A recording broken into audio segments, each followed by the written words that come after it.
करो कुछ ऐसा देश का सम्मान बढ़ जाए, मरो तो ऐसा तिरंगे की शान बढ़ जाए, भरो पिचकारी ऐसी तीनों रंगों की, वतन पर पड़े तो हिंदुस्तान बन जाए. Pranam and good morning to each of you present here, respected faculty members, members of NCC, non-teaching staff, and my dear college mates. My name is Dipankar Chaudhary, and I welcome you all in today's event. Today, being 26th of November, which is being celebrated as National Constitution Day, to create awareness about the Constitution among the citizens of India and to propagate constitutional values. A new day means a new beginning and new opportunities. So, following our college tradition, I would request the students of Vidya Mandir to begin the program with Vedic chanting.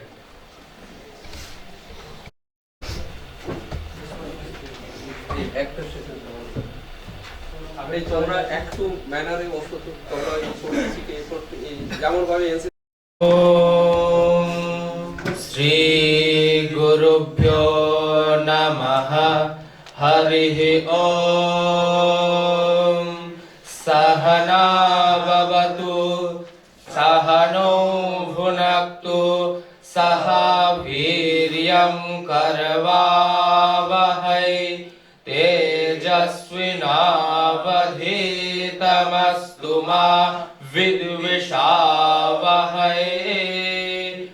Om Shanti शांति शांति. हरिः ओम. शन्नो मित्रः शं वरुणः शन्नो भवत्तर्यमा शन्नो इन्द्रो बृहस्पतिः शन्नो विष्णुरुक्रमः. नमो ब्रह्मणे नमस्ते वायो त्वामेव प्रत्यक्षं ब्रह्मासि त्वामेव प्रत्यक्षं ब्रह्म वदिष्यामि ऋतं वदिष्यामि सत्यं वदिष्यामि तन्मावतु तद्भक्तारवतु अवतु माम् अवतु भक्तारम्. ओम शांति शांति शांति. हरिः ओम. पूर्णमदः पूर्णमिदं पूर्णात् पूर्णमुदच्यते पूर्णस्य पूर्णमादाय पूर्णमेवावशिष्यते. ओम शांति शांति शांति. हरिः ओम तत्सत्. श्रीरामकृष्णार्पणमस्तु.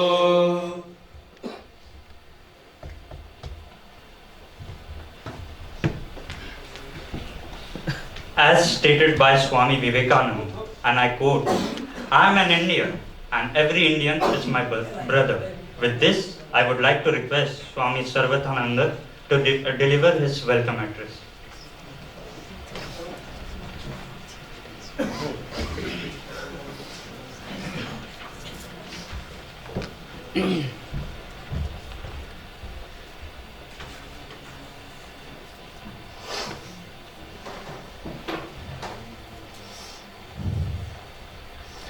Om Asato Ma Sadgamaya Tamso Ma Jyotirgamaya Mrityorma Mritam Gamaya. Om Shanti Shanti Shanti. Hari Om. A very healthy and nice good morning to all of you present here. As we already know, this morning we are going to celebrate our 26th November,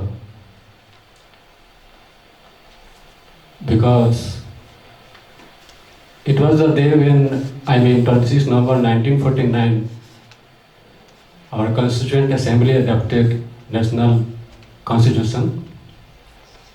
And for the general awareness among the masses about fundamental duties, rights, and constitutional values, we must celebrate this. And since 2015, continuously in a nation has been celebrating this festival among the masses for the awareness. So for the same, we are gathering here to celebrate, and we have dignitaries, Professor Saptarshi Pal, Department of Political Science, and Captain Professor Arup Kumar Dhawal ji, sir, NCC officer, Department of Philosophy. My hearty welcome to them. And next to my dear and future of India, beloved students, for them also my hearty welcome. So now let us celebrate this day as a beautiful manner, so that the fundamental duties and rights and whatever about the values of Constitution, we must have the general awareness. So at last, I must pray to Almighty for the grand success of this program. Thank you. Jai Hind, Jai Bharat.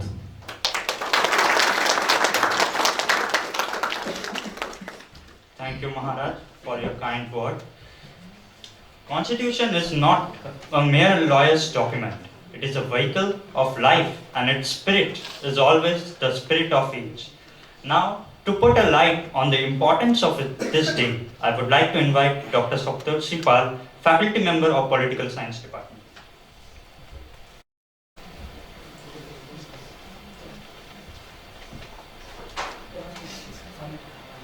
Here present, my respected Maharaj Swami Sarvananda ji, and also senior colleague mine, Dr. Captain Arup Kumar Dhawal sir, pranam, take my pranam, and also dear my colleague, love to dear my colleague, to the students of Indian history, politics and constitutional law and every stream of social science and natural science.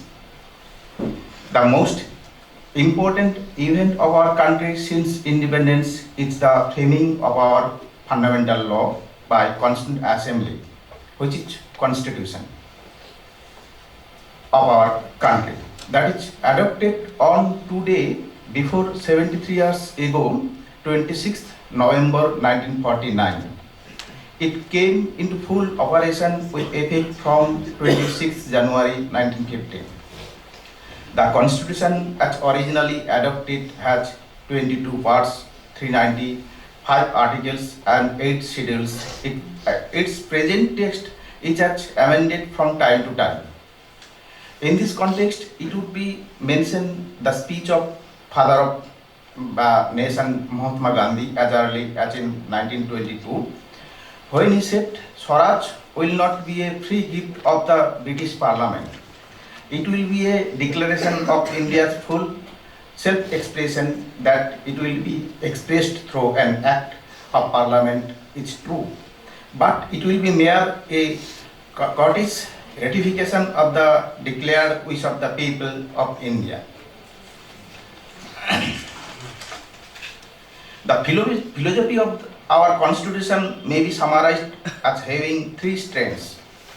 Number 1, protecting and enhancing national unity and integrity. Second, establishing the institutions and spirit of democracy. And also third, fostering a social revolution to better the lot of the mass of Indians. The framers believed, and Indians today agree, that the 3 strands are mutually dependent and inextricably intertwined. Our Constitution subscribes to the course of positive liberalism that may be easily identified with democratic socialism. It guarantees essential bones of justice, liberty, equality, secularism, and socialism, which have their conspicuous place in its Part 3 containing fundamental rights and as well as in the ideals of the social and economic democracy, as contained in Part 4 having directive principles of state policy. So it is true that our constitution is a life document in a rapid changing of our society. Thanks to all.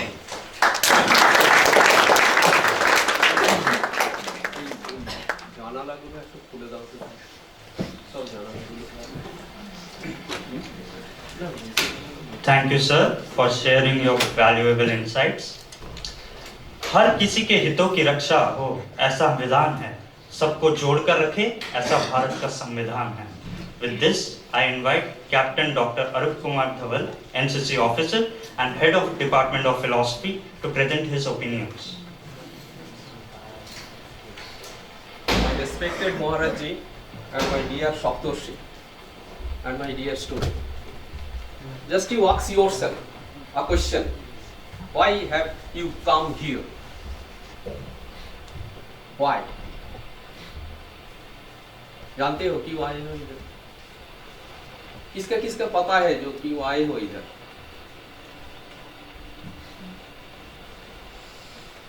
हाथ खड़ा करो सब.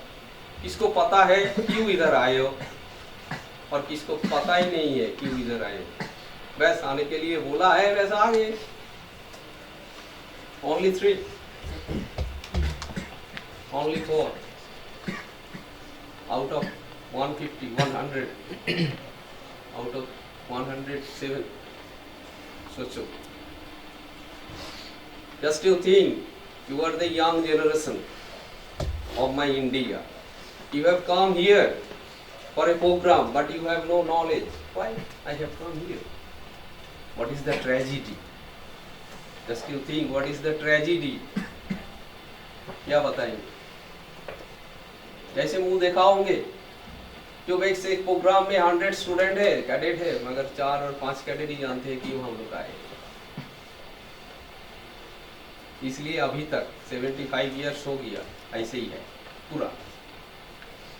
आगे ही एक बस ऐसे चादर मोड़कर प्रोग्राम है, जाने के लिए बताए है, बस जाएंगे. आप लोग तो जानते हैं, आप लोग तो इंटरनेट का युग में है. एक बात देख लेना, और नेशन, कोई जर्मन, कोई रशियन, लोग क्या करते हैं, कैसे तरीका होते हैं उसका. कुछ तो लाज रखो अंदर में. मैं बता रहा हूँ, from the very core of my heart I am saying, please जहाँ पर आ रहे हो, क्यों जा रहे हैं, क्या है, क्या प्रोग्राम है, क्या मेरा कॉन्स्टिट्यूशन है. जानते हो कॉन्स्टिट्यूशन किसको बोलते हैं? Do you know what is constitution? What is the etymological meaning of the word constitution? Constitution means constitute करते हैं. Constitute क्या constitute करते हैं? पूरा एक आदमी को, एक सिटीजन को. तो हमारा डियर मेरा जो सप्तर्षि है उन्होंने बता दिया, कॉन्स्टिट्यूशन में ऐसे ऐसे लिखा हुआ है. मगर ये लिखा होने से क्या होता है? It has written in constitution some laws, some fundamental rights, some fundamental duties you will have to do. But what we are doing, please ask yourself, am I a good citizen? Am I a responsible citizen?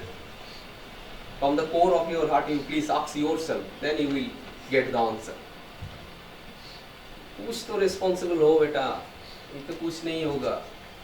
आज समझ रहे हो ऐसे चला जाएगा, एक दिन नहीं जाएगा. मैं बता रहा हूँ, मेरा पूरा 50 इयर्स का एक्सपीरियंस में एक दिन इतना धक्का आएगा ना, बस संभाल नहीं पाओगे, संभाल नहीं पाओगे. और तब तुम्हारा पिताजी माताजी कोई नहीं रहेगा, हम लोग कोई नहीं रहेंगे. You will have to face the problem of your life. ठीक है? तो जो भी कॉन्स्टिट्यूशन में तुम लोग को बताया है वो अंदर से पढ़ो, अंदर से लो, बाहर से नहीं. मैं एनसीसी ऑफिसर बताए, महाराज जी बताए, सप्तर्षि हमारा टीचर है उन्होंने बताए, और मेरा कॉन्स्टिट्यूशन में लिखा हुआ है. अंदर से लो तब तो कुछ आएगा। जानते हो भारत का एक वर्ड है इंडियन क्लासिकल फिलॉसफी में, धर्म। जानते हो धर्म? हाँ, धर्म मीन्स हाँ, वो यूरोपियन लोग क्या बोलते हैं, what is dharma? Religion. But the word dharma comes from where? Dhri. What does the word dhri means? To maintain.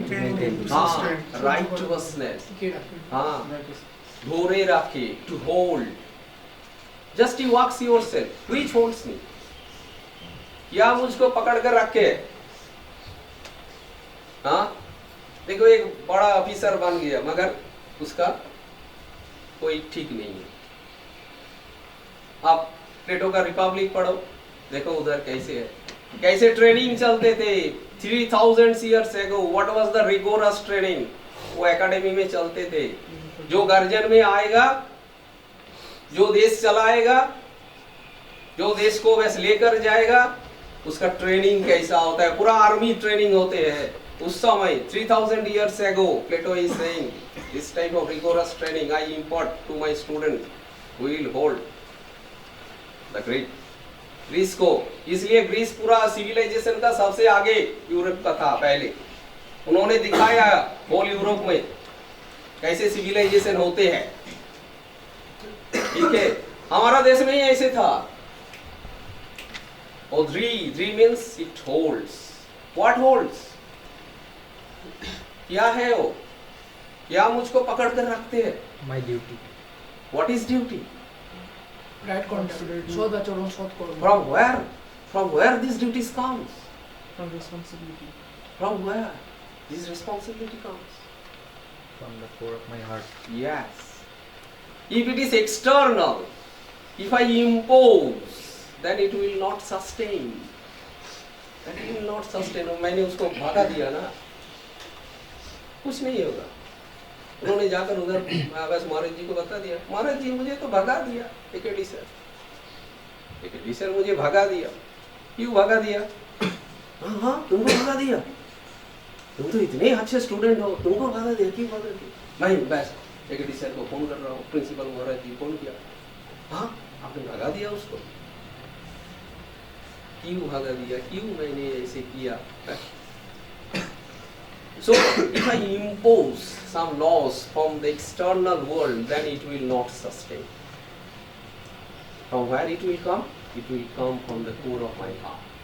If it comes from the core of my heart, then it will sustain. Because it is my country, it is my land. You know very well how many talented student I am saying, their IQ levels is much more than ours. They gave their lives. Just you think about Subhash Chandra Bose. Subhash Chandra Bose, what cracks? ICS. दिखाओ पूरा विद्या मंदिर में एक भी ICS IAS अभी तक crack किए हैं। ICS क्रैक किया था उस समय, और उसका तनख्वाह कितना था उस समय पता है? 10,000 और everything free, fooding lodging everything free, and 10,000 उसका तनख्वाह था। क्या किया उन्होंने? उसका पिताजी एक बार पूछा सुभाष को, सुभाष क्या कर रहे हो? सुभाष बताया, क्या मैं तो देश के लिए काम कर रहा हूँ, देशबंधु चित्तरंजन दास मेरा गुरुजी है, मैं उसका डिसाइपल हूँ, I am doing for the country and the countryman. तब सुभाष का पिताजी क्या बताया?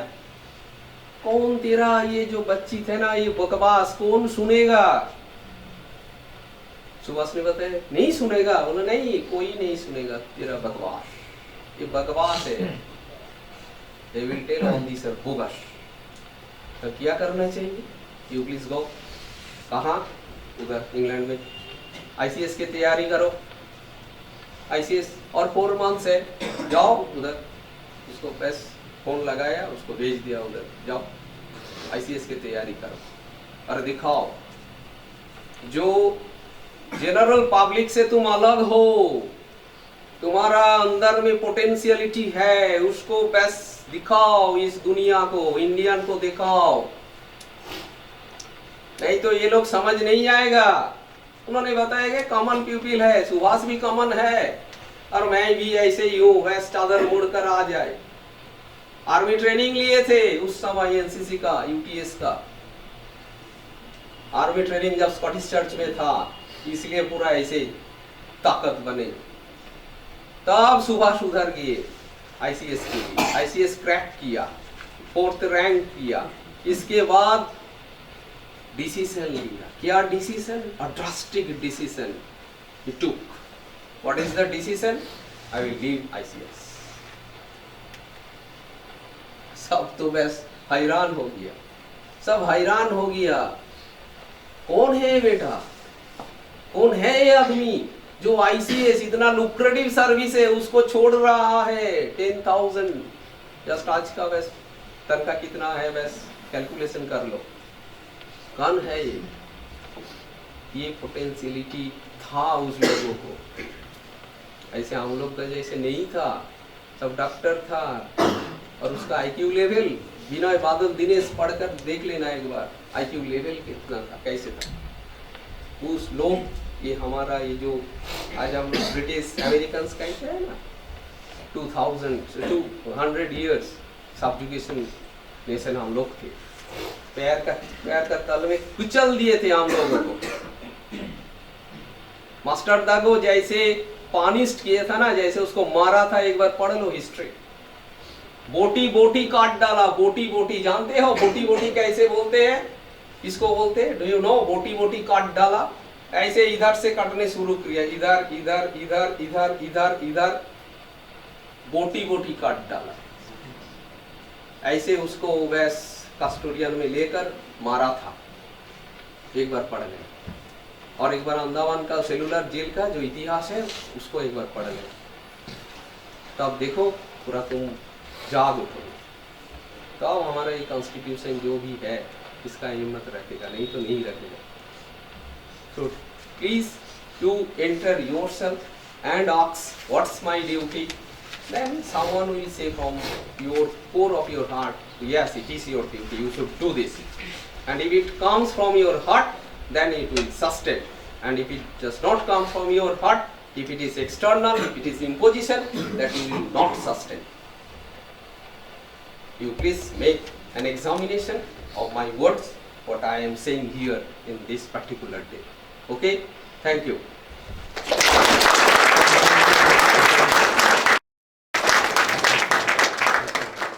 Thank you, sir, for sharing your precious thoughts with the audience, and I am sure they enjoyed listening to your words.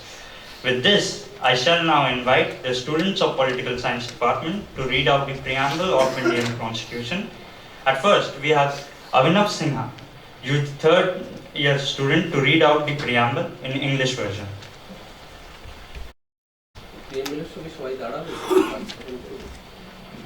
অনেক ল্যাঙ্গুয়েজে হবে, 5টা language. Good morning everyone. I am going to speak out the preamble of Indian Constitution in English.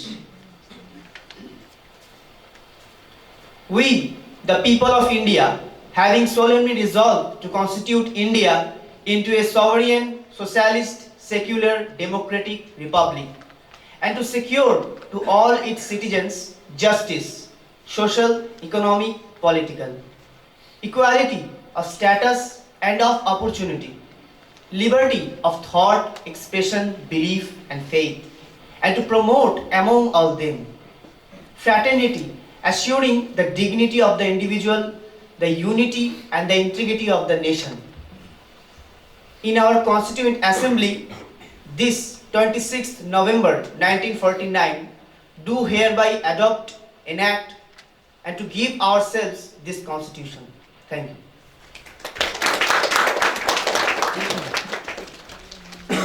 Now, Somadev Bhomik from UG second year will read out the preamble in Hindi version.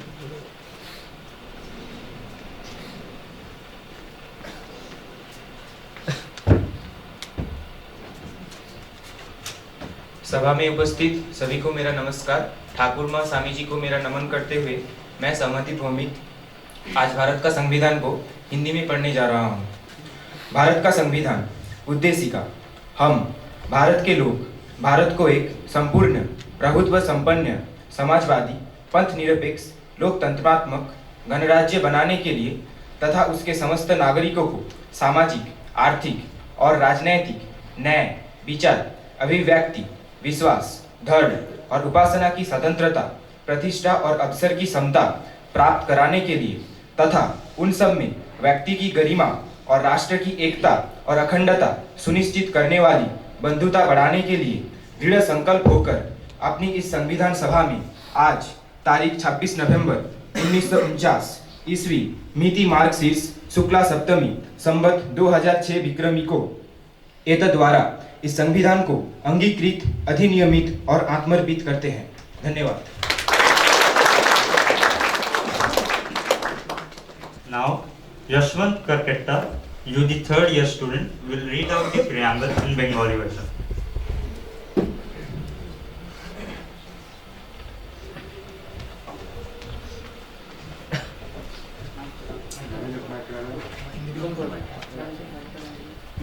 নমস্কার, আমি বাংলায় ভারতীয় সংবিধান প্রস্তাবনা পাঠ করে শোনাচ্ছি।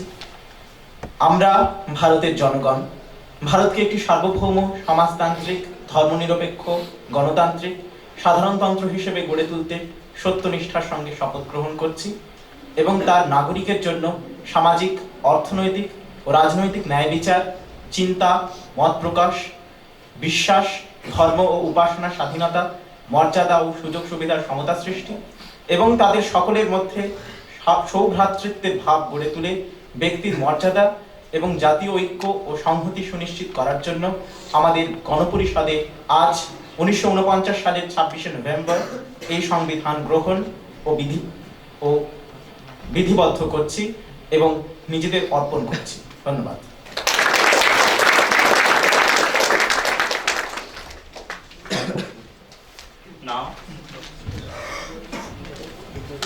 Now, Prashant Kujur, UG third year student, will read out the preamble in Nepali version.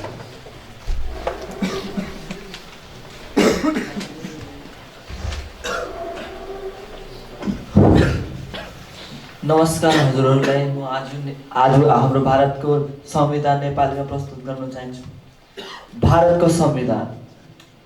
हामी भारतका जनता भारतलाई एउटा सम्पूर्ण प्रभुत्व सम्पन्न समाजवादी पथ निरपेक्ष लोकतान्त्रिक गणराज्य बनाउनुको लागि तथा यसका समस्त नागरिकका सामाजिक आर्थिक अनि राजनीतिक न्याय विचार अभिव्यक्ति विश्वास धर्म अनि उपासनाको स्वतन्त्रता प्रतिष्ठा अनि अवसरको समानता प्राप्त गराउनुको लागि तथा ती सबमा व्यक्तिको गरिमा अनि राष्ट्रको एकता अनि अखण्डता सुनिश्चित गर्ने बन्धुता बढाउनुको लागि दृढ सङ्कल्प भएर आफ्नो यो संविधान सभामा आज तारिक 26 नोभेम्बर 1949 मा यताद्वारा यस संविधानलाई अंगीकृत अधिनियमित अनि आत्मकृत गर्दैछु। धन्यवाद।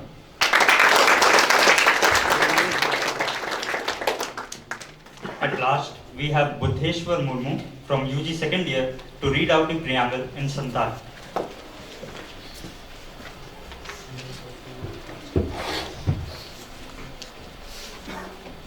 जोहार इन पढ़ावान जोना भारत दिसम संविधान ना बतलो अब भारत रेन दिसुआ भारत मिटांग आहुन सावतारिया धर्म बेबाटारे दिसुआ तारिया अपनात लेकाते तैयार राकाब लगी सोत्या साला किरिया आतांगे दावन और ओनारेन सनम नागारिया को लगी सावतारिया काउडियारिया और राजारिया हक विचार चिंता मनत सदर पातियाव और धर्म सेरवा रेफुरगल मुर्जादा और दावरिया सावहा और उनको सनम को तलारे सगोड़ बजा सगाई तैयार राकाब काते मानमिया महिमा सावते जातियारी जुमिद और जुगुद रिहिट का लगी अब गणपरिषद रे तेहें गे आरएसआई पुगे आरे साहित्य रे 22 नवंबर रे नवा संविधान आंगोज लागू और आबो को लगी सफर एदावन जोहार।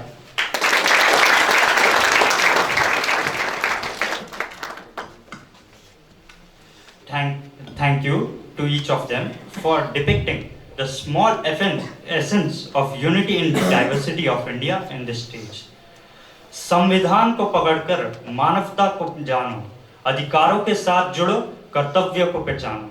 Now I invite Saptarshi Roy, student of Department of History, UG second year, to read out the fundamental duties of Indian citizens from the Indian Constitution.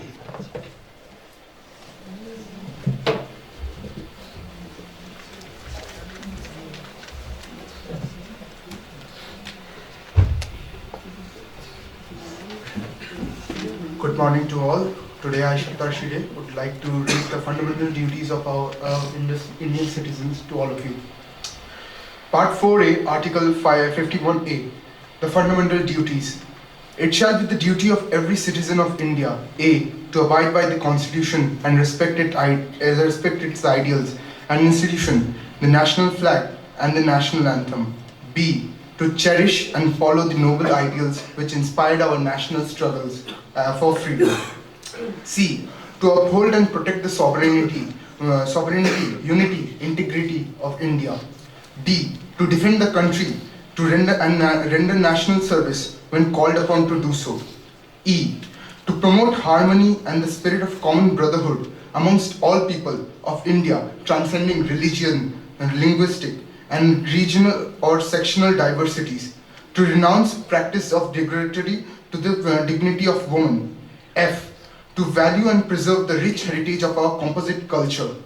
G, to protect and improve the natural environment, including the forests, lakes, and wildlife, to have compassion for all living creatures.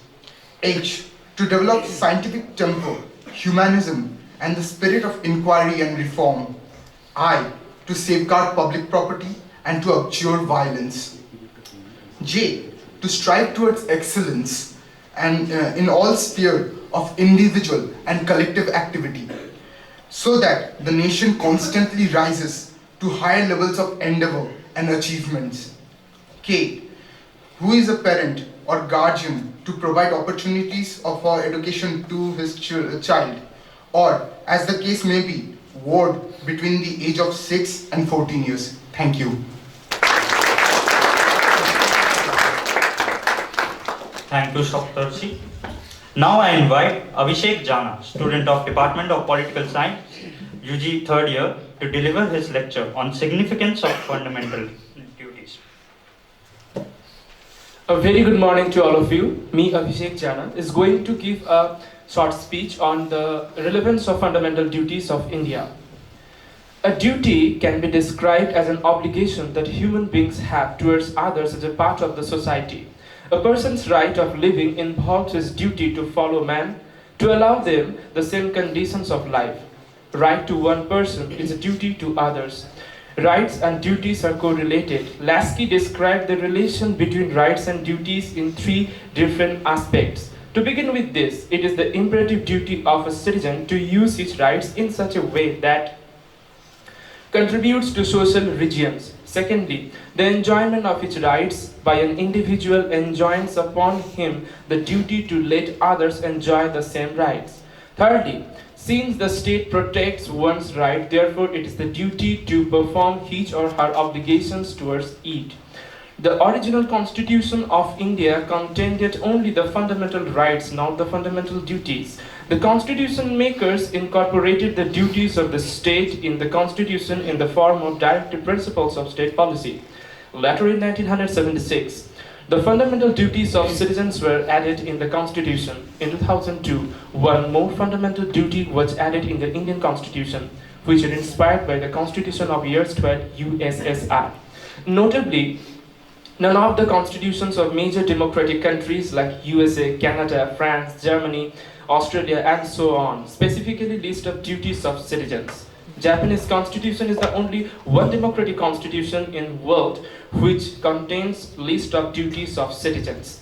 The socialist countries, on the contrary, give equal importance to the fundamental rights and duties of their citizens. The Constitution of USSR declared that the citizens' exercise of their rights and freedom was inseparable from the performance of the duties and obligation. In 1976, the Congress Party set up the Sardar Sarwan Singh Committee to make recommendation about fundamental duties, the need and necessities of which was felt during the operation of internal emergency from 1975 to 1977. The committee recommended the inclusion of a separate chapter on the fundamental duties in the Constitution. It stressed that the citizens should become conscious. The Congress government at center accepted these recommendations and enacted 42 Constitutional Amendment Act in 1976. This amendment added a new part, namely Part 4A to the Constitution. This new part consists of only one article, that is Article 51A, which for the first time specified a code of 10 fundamental duties of the citizens. The ruling Congress party declared the non-inclusion of fundamental duties in the Constitution as a historical mistake and claimed that what the framers of the Constitution failed to do was being done now.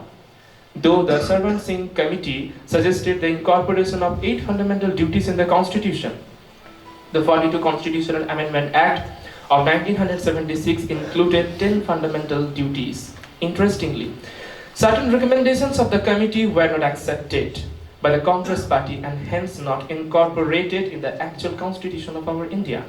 These include, the Parliament may provide for the imposition of such penalty or punishment as may be considered appropriate for any non-compliance with or refusal to observe any of the duties. No law imposing such penalty or punishment shall be called in question in any court on the grounds of infringement of any of fundamental rights or on the ground of repugnancy to any other provision of the Constitution. Duty to pay taxes should also be a fundamental duty of the citizen. According to Article 51A, there are some duties of the citizens of India. First, to abide by the Constitution and respect its ideals and constitutions, the national flag and the national anthem. To cherish and follow the noble ideals that inspired the national struggle for freedom. To uphold and protect the sovereignty, unity and integrity of India. To defend the country and render national service when called upon to do so. To promote harmony and the spirit of common brotherhood amongst all the people of India, transcending religious, linguistic, and regional and sectional diversities, and to renounce practices derogatory to the dignity of human. To value and preserve the rich heritage of country's composite culture. To protect and improve the natural environment, including the forest, lakes, rivers and wildlife, and to have completion for living creatures, to develop scientific temper, humanism and the spirit of inquiry and reform, to safeguard the public property and to abjure violence, to strive towards excellence in all spheres of individual and collective activity so that the nation constantly rises to higher levels of endeavor and achievement. Article 51A has recently been amended according to the 86th Amendment Act in 2002, and one more clause has been inserted to the above list. Clause K, inserted after Clause J, imposed a duty on the parent or guardian to provide opportunities for education to his child or work as the case may be between the age of 6 and 14. Therefore, all the aforesaid fundamental duties depict moral duties, while other are civic duties, for instance, cherishing noble ideas of freedom struggles, each a moral precept, and respecting the Constitution, the national flag, the national anthem is a civic duty.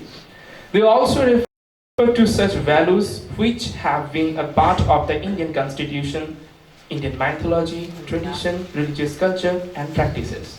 In other words, they contain just a codification of tasks, integral and inseparable to the Indian way of life. Unlike some of the fundamental rights which extends to all the persons, with the citizens or foreigners, the fundamental duties are confined to the citizens only and don't extend upon the foreigners. Like the directive principles of state policies, the fundamental duties are also non-justiciable. The Constitution does not the direct enforcement by the court. Moreover, there is no legal sanction against their violation. However, the Parliament is free to enforce them by suitable legislation. They serve as a reminder to the citizens that while enjoying the rights, this would also be conscious about the duties which they have towards their country, their society, and their fellow citizens.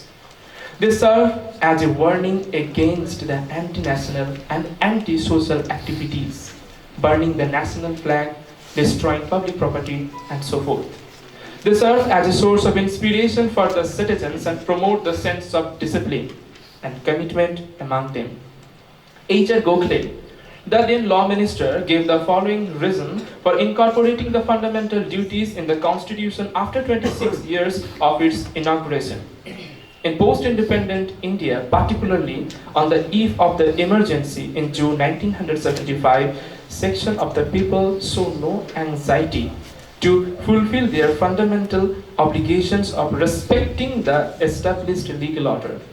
Reason of chapter on fundamental duties would have a sovereign effect on these restless spirits who have had a host of anti-national, subversive and unconstitutional agitation in the past. The Verma Committee on Fundamental Duties of the Citizens, established in 1999, identified the existence of legal provisions for the implementation of some of the fundamental duties. They are mentioned below. The Prevention of Insult to National Honor Act 1971 prevents disrespect to the Constitution of India, the national flag, and the national anthem. The various criminal laws in force provide for punishment for encouraging enmity between different sections of the people on grounds of language, race, place of birth, religion, and so on. The Protection of Civil Rights Act 1955 provides for punishment for offences related to caste and religion. The Indian Penal Code, IPC, declares the imputations and assertions prejudicial to national integration as punishable offence. The Unlawful Activities Prevention Act of 1967 provides for the declaration of a communal organization as an unlawful association. The Representation of People Act of 1951 provides for the disqualification of members of the parliament or a state legislature for indulging in corrupt practice, that is, soliciting votes on the ground of religion or promoting enmity between different sections of the people on grounds of caste, race, language, religion, and so on. The Wildlife Protection Act of 1972 prohibits trade in rare and endangered species. The Forest Conservation Act of 1980 takes indiscriminate deforestation and diversion of forest land for no non-forest purpose. At last, we all should follow the fundamental duties to make our country more virtuous, and in making people more duty conscious, educational institutions and voluntary organizations have a great role to play. Thank you all.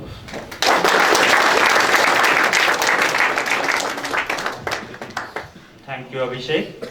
Now I invite Subrata Pal, student of Department of Political Science, UG third year, to deliver his lecture on India, Mother of Democracy. Good morning, everyone. I'm going to deliver a short speech on this year's theme, that is India, Mother of Democracy. India, that is Bharat, is the largest democracy of the world. Democracy may be described as a system of government under which the people exercise the governing power either directly or indirectly through representatives politically elected. Democracy is not the solution for all problems, but it is based on the compelling principle of legitimacy, that is the consent of the people. Democracy in that sense is a government of the people, by the people, and for the people. The Indian Constitution, being the largest written constitution of the world and also being the sacred document of India, was adopted on 26 November 1949, reflecting the vision of our constitution makers, declares India to be a democratic country. The preamble to the Constitution of India resolved to constitute India into a sovereign, socialist, secular, democratic republic. However, the concept of democracy and democratic institutions were by no means alien to India. Contrary to that, it has existed since the dawn of the great Indian civilization.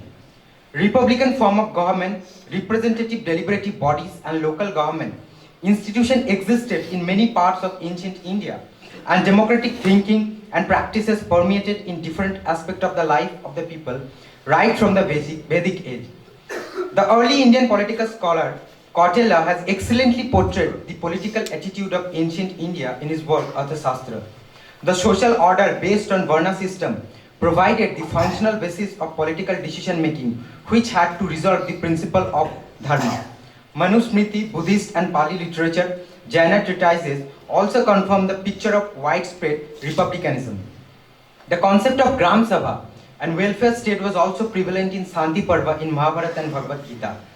Even Kautila mentioned that the concept of welfare state, that king would ought to derive his happiness from the happiness of the people, their own well-being from the contribution of well-being of the people. Now that we have seen the genesis of democratic values in ancient India, one may ask the question, what makes post-independent India a democracy? The answer to this question lies in the constitution itself. It has been already mentioned that constitution declares India to a democratic country. Several democratic elements can be identified in it. To begin with, India adopted a parliamentary form of government based on multi-party system and cooperation and coordination between the different organs of government. They are legislature, executive and judiciary. For that, there is a mechanism of free and fair election after every 5 years at the center known as Lok Sabha election, at the state known as Vidhan Sabha election, as well as at the panchayat known as panchayat election, and at the municipal level known as municipality election. The election at each level is based on universal adult franchise. That is, every person who have attained the age of 18 is free to cast their vote in the said election without any discrimination based on religion, race, caste or sex. I'm sure many of us have casted our vote in the last assembly election of West Bengal. Further, every citizen is entitled to 6 major fundamental rights. They are right to equality, right to freedom, right against exploitation, right to freedom of religion, cultural and educational right, and right to constitutional remedies. Free press and mass media is also a significant feature of Indian democracy. Media is known as the fourth pillar of democracy and is a connecting link between the people and the government.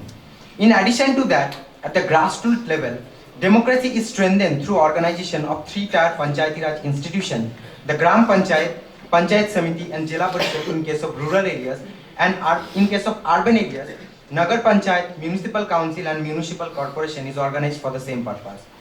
Now one might ask the question, what has been the democratic experience of India?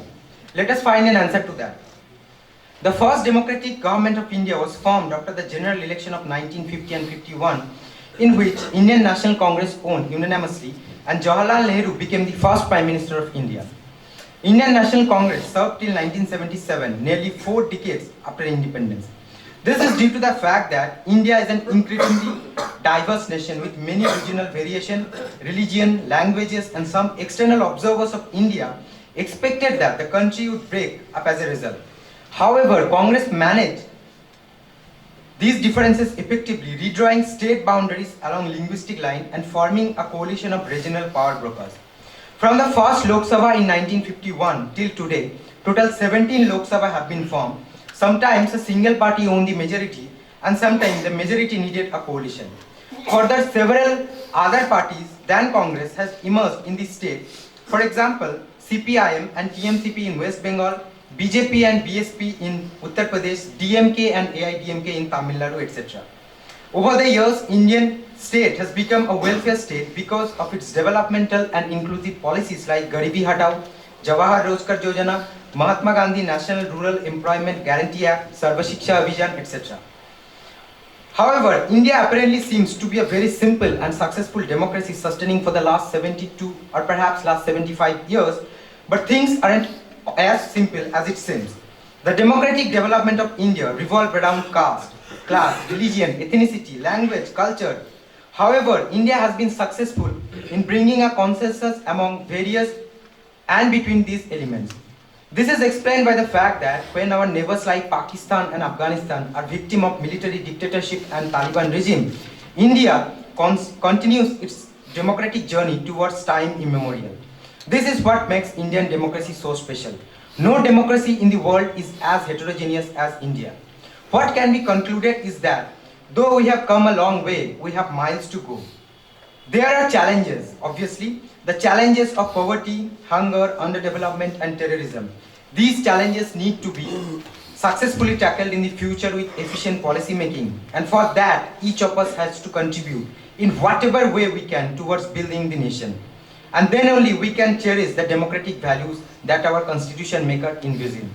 And then only we can call the Indian democracy as a unity in diversity, or perhaps a diversity in unity. Thank you.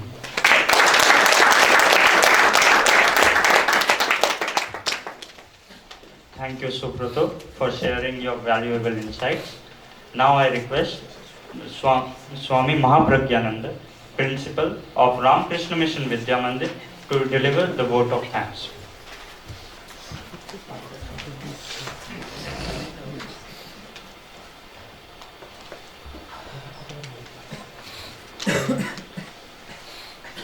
Om Namo Bhagavate Sri Ramakrishnaya. This is indeed a very wonderful day, and I like it even more that in a post-pandemic situation, we again meet each other in this nice morning. Today's gathering is very significant, and till the beginning we heard talks, short speeches, discourses. We had today amongst us our respected Swami Sarvanathanandaji Rohit Maharaj, who is not only one of the coordinators of the NCC cadets in our college, he is one of the hospital superintendents. And we had today Captain Arup Kumar Dhaval, who is the NCC officer and head, Department of Philosophy. We have Dr. Shaptosh Shipal today. He is one of the faculty members of Department of Political Science, and all our students of NCC groups and the student representative from departments of Political Science and History. So, on behalf of Vidya Mandira, I extend my thanks to all of you. This is a customary at the end of a session to deliver the vote of thanks. But especially this type of program, when we conduct, this is not in a formal sense. Why we celebrate this Constitution Day? That is more important to know. You heard discourses. I would like to add one or two new fervors to it. What is that? Just few minutes back, our student, our Abhinavo, Shomudip, Yashwant, Prashant, Budeshwar, Shupriyo, Abhishek and Subrato. Obviously my due thanks to them.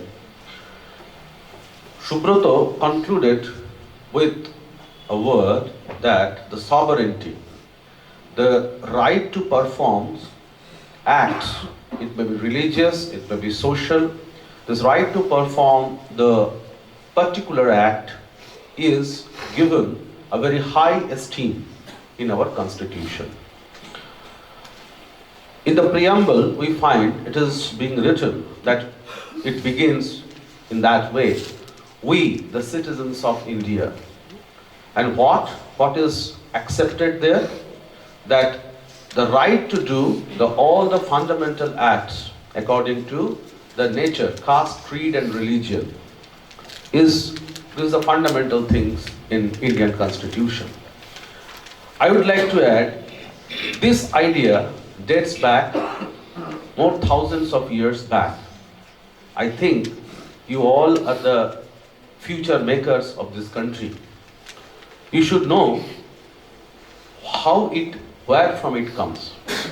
This idea comes from Upanishads, which clearly says in Bengali we utter সবার উপরে মানুষ সত্য তাহার উপরে নাই, it dates back, it takes origin from Upanishad. Upanishad says that whenever a human is being born, he is with infinite potential, and human being, serving human being is nothing but the serving Almighty.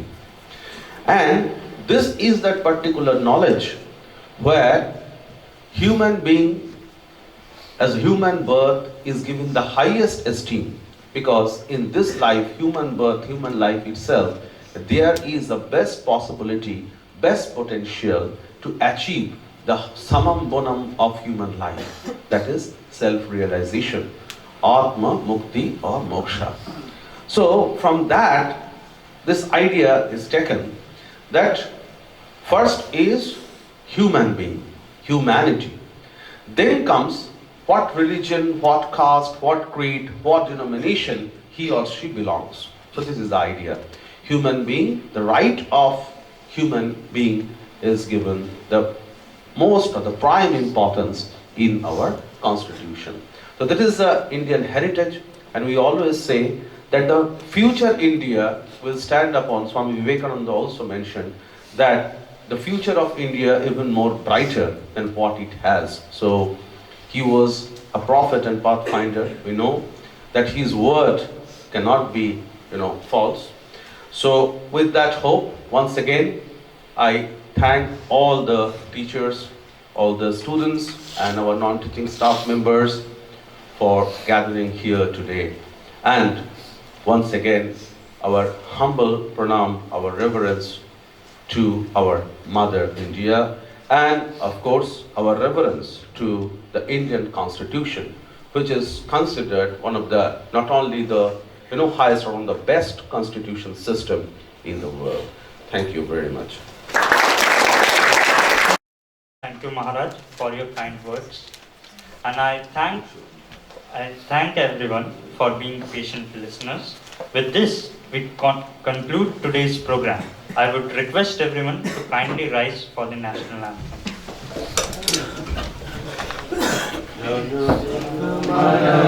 जनगणमनधिनायक जय हे भारत भाग्य विधाता, पंजाब सिंध गुजरात मराठा द्राविड़ उत्कल बंगा, विंध्य हिमाचल यमुना उच्चल तरंगा, तब शुभ नामे जागे, तब शुभ आशीष मागे, गाहे तब जय गाथा, जनगण मंगलदायक जय हे भारत भाग्य विधाता, जय हे जय हे जय हे जय जय जय जय हे। প্রথমে স্যাররা যাবেন, তারপরে